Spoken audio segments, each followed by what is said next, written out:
Hey everyone, welcome back, and today let's solve Leetcode problem 2327 titled Number of People Aware of a Secret. So on day one person discovers a secret, and we're given an integer delay, which means that each person will share that very secret with a new person every day, starting from delayed days after that specific person discovers that secret. We're also given an integer forget, which means that each person will forget the secret, forget days after discovering it. And a person cannot share the secret on the same day that they forgot it, or of course, quite intuitively, on any day afterwards once they forget that secret. So we're given an integer n, and we need to return the number of people who know the secret at the end of day n. And since that answer may be very large for larger input constraints here, we have to return it modded by 10 to the 9th power plus 7, which is just a very large prime number to keep track of. So in example 1, we have n to be 6. That's telling us that we want to return the number of people who know the secret at the end of day 6. Delay is 2. And forget is 4. Again, delay and forget are basically just the number of days that people take to actually start sharing secrets to other people every day after delay days, or in this case 2 days, and forget is actually how many days it takes for them to actually forget the secret after discovering it, right? So in this case, our output is 5 because that's the number of people who still actually know the secret, or remember the secret, if you will, at the end of day 6, and to kind of simulate how that would work in the explanation here, on day 1, it's just the first person who actually finds the secret, as the problem statement tells us, and in this case, they just call that person named A, right? Of course, that's just one person who knows the secret at day 1. On day 2, how many more people know the secret? Well, it's still only A, because the delay is 2. It hasn't yet been 2 days since A actually found the secret, and so on day 2, he's not going to share it with anybody else. On day 3, however, it would have been 2 days that he actually did find out the secret, and so he would have shared it with another person. So it would have been person A and another person who we can call person B. That would be 2 people, and this cycle would go on, so on and so forth, until people started eventually sharing with more and more people after their delayed timer, if you will, ran out, and also accounting for people who forgot their actual secret, based after forget days from the day that they actually discovered it. So in example 2, again, n is equal to 4, delay is equal to 1, forget is equal to 3. In this case, however, we have an actual output of 6. If you guys want, you guys can kind of look through this explanation yourselves, but it's really just like a simulation of what happens each day and how many more new people actually learn the secret, right? And it also covers and accounts for how many people forget the secret after each day, based on when they actually learn the secret on which specific day, and how many days after, or in this case, forget days after it's been for when they actually start to forget the secret, right? So for the constraints here, we see that n is actually rather small, in between 2 and 1000, and both our delay and forget days or variables are obviously going to be between 1 and that value n itself, right? Which brings us to the main kind of high-level solution of how we actually would solve this problem, right? And basically, much like how the example is kind of, or rather the explanations kind of are broken through in the examples here, we really just have to simulate all the days from 1 to n. But the key kind of part of that solution is that we only have to track how many new people actually learn the secret on each day. And that's a very, very classic kind of dynamic programming structure here, where we'd use an auxiliary data structure DP array, where DP at index I would be kind of representing the number of people who learn the secret on day I. And so it is really just going to be a one-indexed DP extra array, a linear data structure, if you will, right? And we're also going to maintain a running number.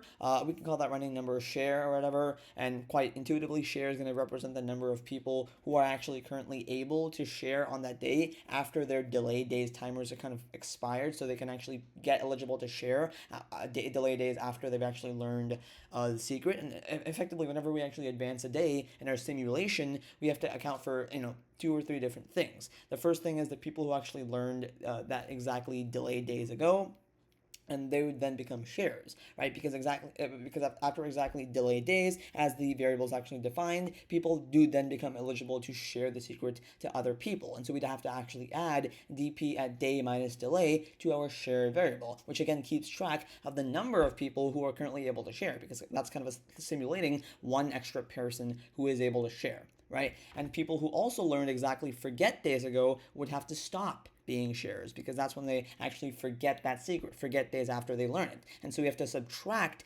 dp at day minus forget from share, because we're removing all those people who just forgot that secret on this specific day and this specific iteration of the simulation, because they can no longer share the secret with any other people. They stop being sharers. And so we have to subtract that value from our share variable. And finally, dp at day would then equal that share value. Again, quite intuitively, that's basically just the number of people who are actually able to share on that specific day, right? Each sharer is going to create exactly one new person that day, because that's exactly what the problem tells us, right? Every single eligible person is going to share the secret with a new person, one singular new person, every single day while they're actually eligible to do that. And again, just starting delay days from after they actually discover the secret, that's just some other part of this explanation here, right? So effectively, at the end of all those end days, the people who still remember the secret are those who actually are going to be learning it in the last forget days, right? Again, that's the key kind of takeaway from the definition and structure of this problem, right? To kind of reiterate what I just said, at the end of all end days, the people who still remember the secret are those people who learned that secret in the last forget days, the last, forget days, if you will. Forget is meant to be a constant to represent our forget input integer, right? And that's basically just days of n minus forget plus 1 through n. And so we have to actually sum up dp at n minus forget plus 1 up until dp at index n, and the sum of all those index values in between, right? Which leads us to the main observation that we really need to make to be able to actually solve this problem most efficiently using this dp kind of approach, and that is that really share is essentially just a sliding window of people who are actually inside their sharing period or their sharing window on any given day. Basically, they're added to that sharing window when they actually enter it, when it's actually been delay days after they've learned the secret, and they are removed from that window when they exit it, aka when it's actually been forget days after they learned it from that specific day. And that's a really main observation that allows us to actually update that share variable in big O of 1 or constant time per day, right? Just through simple arithmetic operations like subtraction and addition, right? And so how are we going to actually solve this in terms of more technical terms, like the data structures and the variables that we're actually going to use? Of course, the problem does tell us that we have to return our answer modded by 10 to the 9th power plus 7. So of course, we are going to initialize that mod. We're also going to have, again, that dp of length n plus 1 that is going to be linear or one index. Again, to reiterate, dp at index I is the number of people who learn the secret on that specific day or index I, and share is going to be that integer sliding window count of the actual current sharers, if you will, for the current day, or number of people who are eligible to share to other people for that current day I, and n, delay and forget, are simply just our problem inputs that we work with to actually determine and update our dp share and mod variables, right? Which brings us to the actual kind of coding part of this solution. So the first thing that I'm going to do is actually initialize my mod like the problem tells me, and it's just simply going to be 10 to the 9th power plus 7. It's a really large prime number here to avoid integer overflow here. Basically, it's just to kind of help avoid integer overflow. It's just to kind of help our problem stay in normal constraints here, and nothing really else, right? That's not really too important in the context of this solution. Now, what we're next going to do is actually initialize our share variable. Again, this is kind of like our window count, if you will. Again, share is going to track the number of people who actually can currently share the secret on this specific given day, right? That's the kind of like the length or the value, if you will, of our sliding window, right? And of course, we have to start at 0 because at the start of our actual processing before day 2, nobody in the sharing window can actually share yet, not even the first person, because this is before day 2, and so we're going to initialize it and build off of the value 0. Now, we have to actually create a dp list here, like we talked about in the problem explanation. It's first going to be initialized, again, to all zeros and have a length like we discussed as n plus 1. Again, n is the number of actual days that we have to cover. So basically, this dp is basically just going to be initialized to all zeros, and dp at I, again, it's going to sound really, really redundant here, but basically just going to mean the number of people who learned the secret on day I based on the number of sharers there are that are eligible on that specific day. And we're using a list of size n plus 1, by the way, to just use indices from 1 to n easily, so we don't have to worry about that like the 0th index, which is kind of annoying and complicated to use when we're getting into it. Right now, what is the next kind of part of this solution, and that is the actual base case here that we build off of, which is very common in dynamic programming problems, right? And the base case here is that dp at 1 has to be equal to 1. And what this really means is that on day 1, exactly one person is going to discover the secret, because the problem statement literally confirms that on the very first line. And so we have to set dp at 1 to be 1, because on day 1, one person learns the secret. And so that's going to kind of seed the process and help us build from there for future iterations and future indices and days of this dp array. Right now, once we actually do that, we can actually start the main iteration or the main loop from all the rest of the days from day 2 up until n. And so I'm going to use a for loop for that for every day in the range of that range of indices, which would be from day 2 up until day plus 1, or rather n plus 1. And we're really just going up until n, because n plus 1 in the second parameter of for loops in Python really just go up until n plus 1 minus 1, or just n, right? It's exclusive for this second index here. So we're just going from day 2 to n, right? That's what we're really doing here, iterating from day 2, or rather iterating from the days from 2 to n inclusive. And basically for each day that we actually compute, we're actually computing how many people, or rather who, can actually share that day, and how many people can actually learn the secret on that day, which we update in the dp and share variables. And of course we skip day 1. Why? Because that's our base case that we've already set in the dp array itself. That's where we actually build from. Now, in this for loop here, the very first thing that we're going to check is actually to see how many people learned on day minus delay, right? That's going to be how many people are actually now eligible on this specific day to share the secret and to share them today, and we have to add them to share. And so if day minus delay, right? Delay is basically just our constant input variable or input integer. If that's greater than or equal to 1, and that is the difference, that is, we're going to update share. And we have to update share by adding this many number of possible eligible sharers to this actual value. So share is going to be share plus, and the actual number of people who are now eligible on this specific day, or this specific iteration of this for loop, would be dp at day minus delay. And of course, we then have to actually mod this by mod. And so I'm going to put this all in parentheses to be able to mod that whole value all together, right? So effectively, the logic behind this is that the people who learned on day minus delay day would then become able to share on this specific day on this specific iteration of this for loop. And so we have to actually add them to our share variable, right? And of course, we have to also add that modulo mod. That's really just the technical part, or like weird mandated part of the solution that you don't really need to worry about too much. It's just modding by mod to avoid integer overflow again, right? And this is basically like that entering side of that sliding window here, right? That we're adding these new shares that just became eligible today to our share length, or our share window count, right? The next thing that we have to actually account for is the people who forgot their secret on this specific day, which of course that we get from day minus forgot in the dp array. So the way we calculate that is if day minus forget, again, if that's greater than or equal to 1, we then have to update share to be share minus that many of people who forgot their secret today, which would be extracted from dp at day minus forgot. And finally, we have to mod that by mod. Effectively, the way that works is if the day minus forget, if the current day itself is minus the forget actual constant input integer, is as long as that's 1 or greater, the people who learned on day minus forget day would forget basically today, or in this specific day iteration, and therefore they would stop sharing. They would lose their eligibility to share that specific secret on future days to other people. And so we have to subtract them from the share window count. And also again, still continuing mod. Why? Because we have to make sure that we avoid integer overflow, right?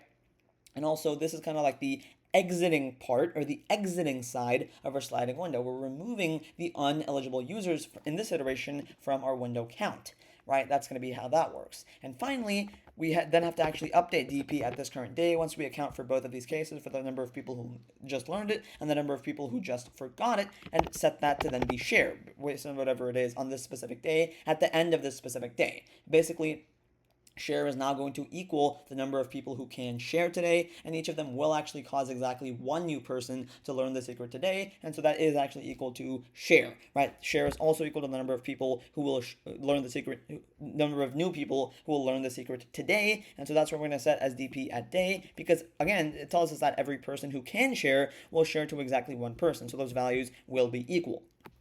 And finally, once we do that, we're actually done with the outer loop here, right? So after the loop, we have to then actually count how many people still remember the secret at the end of day n. And we know that people who learn the days, people who learn the secret on days n minus forget plus 1 through days n are still going to be the ones who remember, because they would actually forget days after learning. And so we then have to compute the start index carefully with the maximum of 1 and n minus forget plus 1 to avoid any negative indices, and then sum up the dp values over that interval in the dp actual index, or rather dp actual list, and return that final sum modded by mod. And so the way we do that is first get our starting index here. That's going to be the max of either 1 to make sure we don't have a negative or 0 index, and n minus forget plus 1, the people who did not forget or have not forgotten the secret just yet, because it's not forget days after they've learned it yet. And finally, answer is going to be the sum of the people who haven't actually forgot them across these valid indices, right? And that's going to be dp at the starting index up until n plus 1. Really just n, but again, since it's exclusive, it's going up until n inclusive. And again, we have to then mod that by our mod constant, and finally return our answer as the number of people who still remember who still remember the secret. So unless I made any syntax 00, they should be accepted, and there should be a valid solution. And as you can see, this really is just about as efficient as you can get it to be. So to kind of reiterate how this solution actually works as a whole, effectively, we kind of start or initialize our base case on day 1 with exactly one person who learned the secret, the person A, like we saw in the example. And for each subsequent day that we actually maintain our share variable, which again is the number of people who are in their sharing window or eligibility window on that day, we actually maintain that by adding those who just became sharers and removing those people who just forgot on that specific day, on any given day or iteration of our for loop here, as we actually process the input.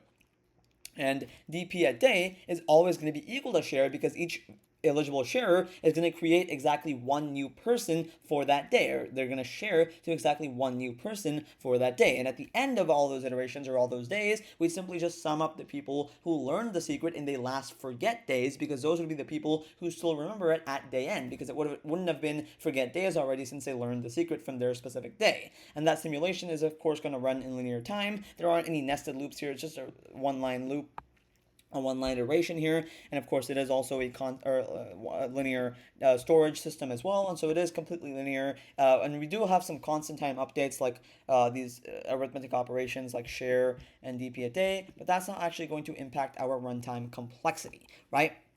And of course, dp is going to record the daily new learners and the people who forgot to both update, share, and to compute the final remembered people, but those are again just really constant time operations, right? And again, what is that main observation? Kind of linking back to a different main observation this time, we can actually reduce our memory complexity from big O of n to big O of forget, and that's how the way we do that, kind of a common dynamic programming approach, is where we don't actually care about previous very old values. We really only care about the most important, most recent ones. Like we saw, a good example of this would be the Fibonacci sequence, where we only care about the last 2 values. And so instead of actually storing all the values in a data structure, we'd only store the last forget days in a kind of circular buffer, right? Because we only ever actually need to iterate over and process dp at day minus delay and dp at day minus forget, which all are going to lie within the last forget days, right? That is kind of a mini optimization that you can make on camera or during interviews, but that really isn't the end of the world if you don't get that. This is still a much very accepted solution,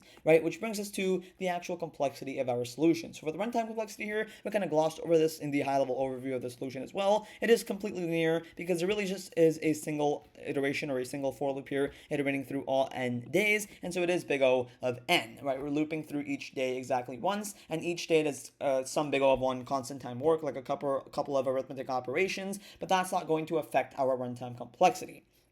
And that's kind of like our bottleneck, if you will. And our memory or space complexity, we also talked about this, is also big O of n, because we do actually use that extra dp auxiliary memory extra data structure here with size n, or technically n plus 1, but since constants and coefficients don't matter in runtime and memory complexities, it simplifies down to big O of n. And if we do apply that circular buffer observation logic, we could actually reduce this to big O of forget space, because we again only need values from the last forget days, but that really isn't required, and that isn't really like a huge optimization optimization in terms of overall complexity. Of course, in terms of memory, I would say it is, but it really isn't the most important part of this problem, but it would be a nice follow-up to consider trying to solve in the end, right? So if you guys enjoyed the solution and learned something new, please consider like this video and subscribing to my channel, and without further ado, I will see you guys in the next video. Bye-bye.